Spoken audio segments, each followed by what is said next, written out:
आज हमारे पास एक ऐसी कहानी है जो सच होते हुए भी किसी कल्पना जैसी लगती है।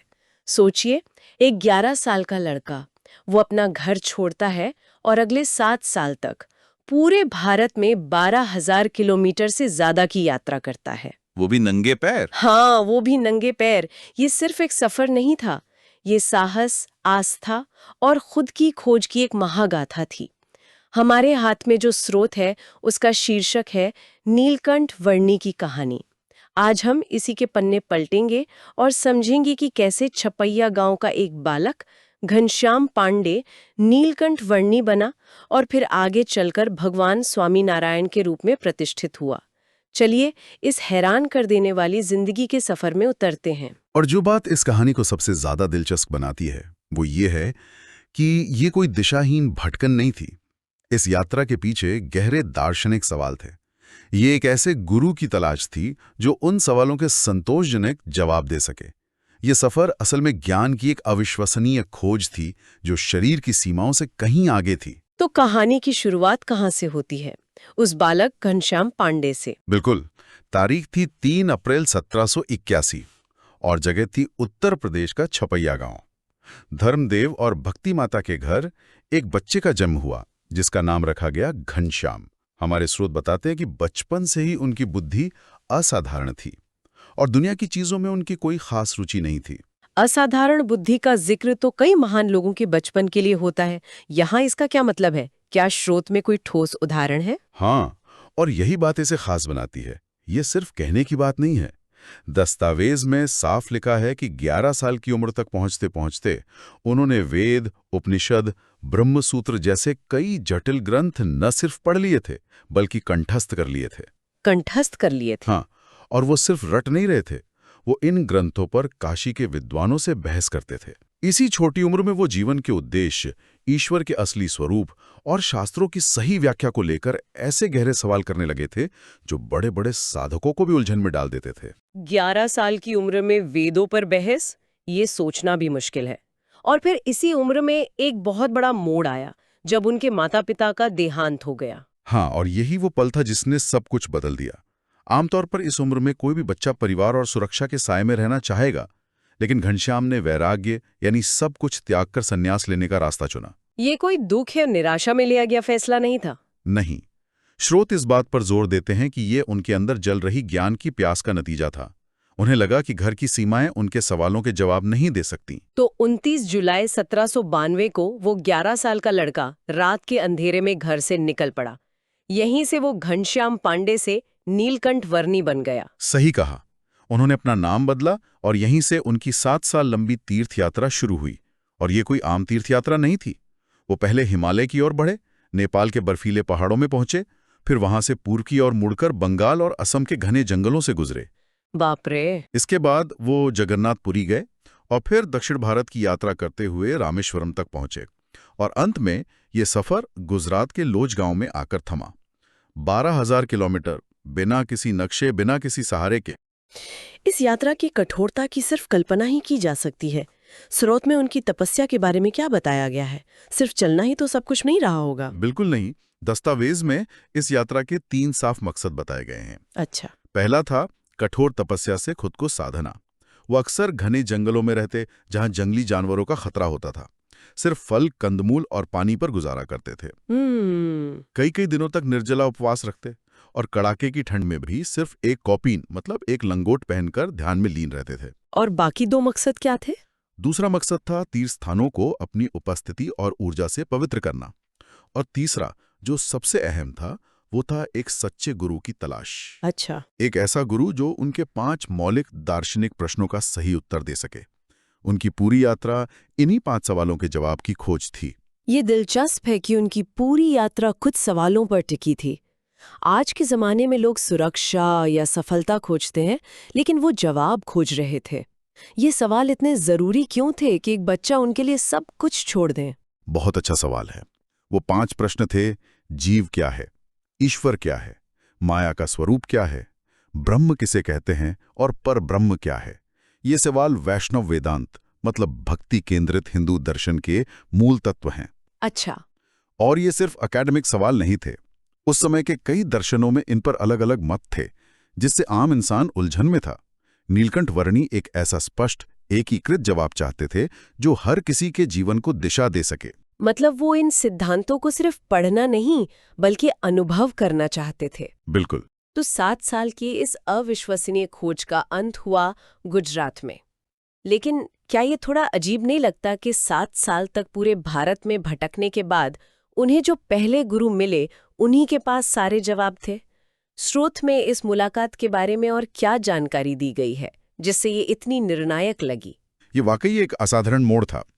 1799 में जब वो गुजरात के लोज गांव पहुंचे तो उनकी मुलाकात रामानंद स्वामी के प्रमुख शिष्य मुक्तानंद स्वामी से हुई। नीलकंठ वर्णी ने उनके सामने अपने 5 प्रश्न रखे।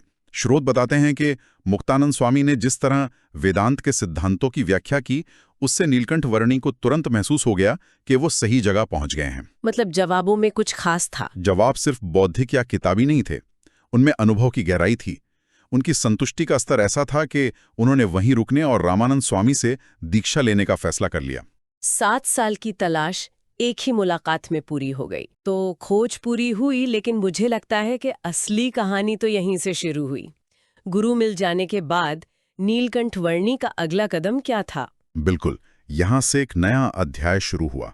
1800 में रामानंद स्वामी ने उन्हें दीक्षा दी और उनका नया नाम रखा सहजानंद स्वामी।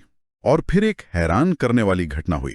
सिर्फ 1 साल बाद 1801 में रामानंद स्वामी ने अपने सभी शिष्यों के सामने महज 20 साल के सहजानंद स्वामी को अपना उत्तराधिकारी और संप्रदाय का प्रमुख घोषित कर दिया। 20 साल की उम्र में इतने बड़े संप्रदाय का प्रमुख, ये तो बहुत बड़ी जिम्मेदारी रही होगी। क्या दूसरे वरिष्ठ शिष्यों ने इसे आसानी से स्वीकार कर लिया? ये सवाल स्वाभाविक है, लेकिन रामानंद स्वामी ने सहजानंद स्वामी की असाधारण क्षमता, उनके गहरे ज्ञान और 7 साल की कठोर तपस्या को पहचान लिया था। उन्हें पता था कि इस युवा सन्यासी के पास वो दृष्टि और संकल्प है जो इस आध्यात्मिक विरासत को नई ऊंचाइयों पर ले जा सकता है। उनकी दिव्यता को सबने महसूस किया और इस निर्णय को स्वीकार किया। और फिर 1802 में फनेणी गांव में वो घटना हुई जहां से उन्हें स्वामी नारायण नाम मिला। हाँ, उन्होंने वहां पहली बार स्वामी नारायण महामंत्र का उच्चारण किया और अपने अनुयायियों को इसका जाप करने के लिए कहा। यहीं से सहजानंद स्वामी भगवान स्वामी नारायण के नाम से लोकप्रिय हो गए। तो अब सवाल ये था कि एक नेता के रूप में वो इस संप्रदाय को किस दिशा में ले जाएंगे? बिल्कुल, और उन्होंने अपना रास्ता बहुत जल्दी साफ कर लिया। उनका पूरा ध्यान 2 चीजों पर था, समाज सुधार और हर व्यक्ति के लिए मोक्ष का एक स्पष्ट और सुलभ मार्ग स्थापित करना। अच्छा। उन्होंने 5 स्तंभों पर आधारित एक आध्यात्मिक दर्शन की नींव रखी, जो आज भी उनके संप्रदाय का आधार है। 5 स्तंभ? हाँ, ये 5 स्तंभ थे: धर्म, ज्ञान, वैराग्य, भक्ति और अहिंसा। क्या हम इन 5 को थोड़ा और समझ सकते हैं? ये सिर्फ शब्द नहीं लगते बल्कि एक पूरी जीवन शैली का खाका लगते हैं। जरूर। पहला था धर्म, यानी नैतिक आचरण और अपने सामाजिक और पारिवारिक कर्तव्यों का ईमानदारी से पालन करना। दूसरा था ज्ञान, यानी आत्मा और परमात्मा के असली स्वरूप को समझना। तीसरा था वैराग्य, जिसका मतलब था सांसारिक चीजों और सुखों में आसक्त हुए बिना जीना। और भक्ति? चौथा स्तंभ था भक्ति, यानी ईश्वर, जिन्हें वे परब्रह्म कहते थे, उनके प्रति सच्चा प्रेम और समर्पण। और 5वां था अहिंसा, यानी मन, वचन और कर्म से किसी भी जीव को कष्ट न पहुंचाना। अहिंसा मतलब उन्होंने यज्ञों में होने वाली पशु बलि पर भी रोक लगाई होगी? पूरी तरह से रोक लगा दी। ये उनका एक बहुत महत्वपूर्ण कदम था। ये सिद्धांत सुनने में तो बहुत अच्छे लगते हैं, लेकिन उस समय के समाज में इन्हें उतारना कितना मुश्किल रहा होगा। आपने समाज सुधार की बात की, ये सिर्फ उपदेश थे या उन्होंने जमीन पर भी कुछ किया? उन्होंने जमीन पर बहुत काम किया, और अगर हम स्रोत के शब्दों पर जाएं तो उनका काम क्रांतिकारी था। क्रांतिकारी? हाँ, उन्होंने कन्या भ्रूण हत्या और सती प्रथा जैसी कुरीतियों के खिलाफ जोरदार अभियान चलाया। उस दौर में इन प्रथाओं को समाज और कई बार धर्म की भी स्वीकृति मिली हुई थी। ये सोचना भी मुश्किल है कि उस दौर में इन प्रथाओं को धर्म का हिस्सा माना जाता था। तो क्या हम ये कह सकते हैं कि वो सिर्फ एक आध्यात्मिक गुरु नहीं बल्कि एक सामाजिक क्रांतिकारी भी थे, जो धर्म की आड़ में हो रहे अन्याय को चुनौती दे रहे थे? आप बिल्कुल सही कह रही हैं, वो एक सामाजिक क्रांतिकारी ही थे। उन्होंने जाति पाति की कठोरता पर भी कड़ा प्रहार किया। उन्होंने अपने संप्रदाय के दरवाजे हर जाति और वर्ग के लिए खोल दिए और सबको आध्यात्मिक समानता का अधिकार दिया। ये 19वीं सदी की शुरुआत के भारत में एक बहुत बड़ा और साहसिक कदम था। बहुत बड़ा। तो उन्होंने लोगों को एक नया दर्शन दिया, समाज को सुधारने का काम किया। क्या उन्होंने अपनी विरासत को आने वाली पीढ़ियों के लिए सहेजने का भी कोई काम किया? हाँ, और ये उनके दूरदर्शी होने का प्रमाण है। उन्होंने एक स्थायी आध्यात्मिक ढांचा तैयार किया। पहला, उन्होंने शिक्षा पत्री नाम के ग्रंथ की रचना की।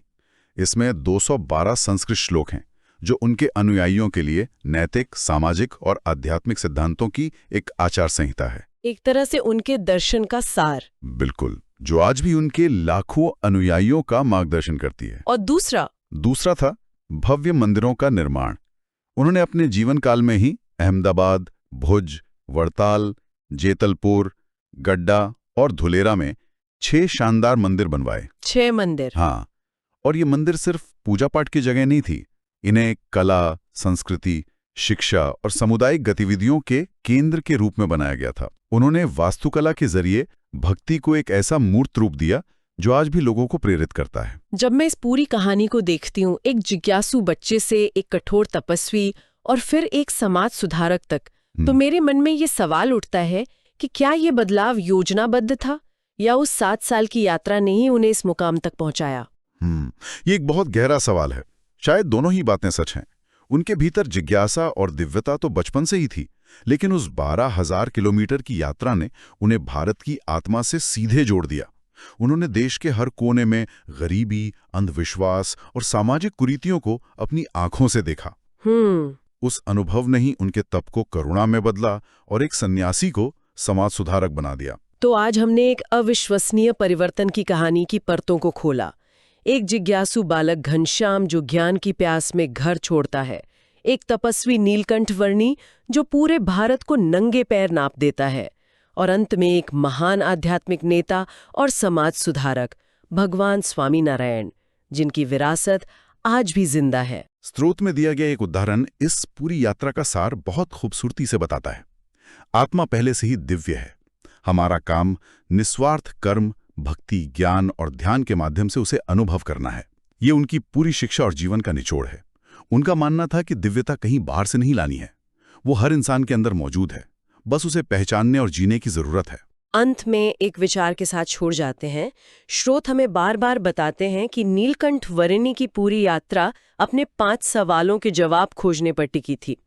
जरा सोचिए, अगर उन्हें कभी मुक्तानंद स्वामी नहीं मिलते या किसी भी गुरु से उन्हें संतोषजनक जवाब नहीं मिलता तो क्या होता?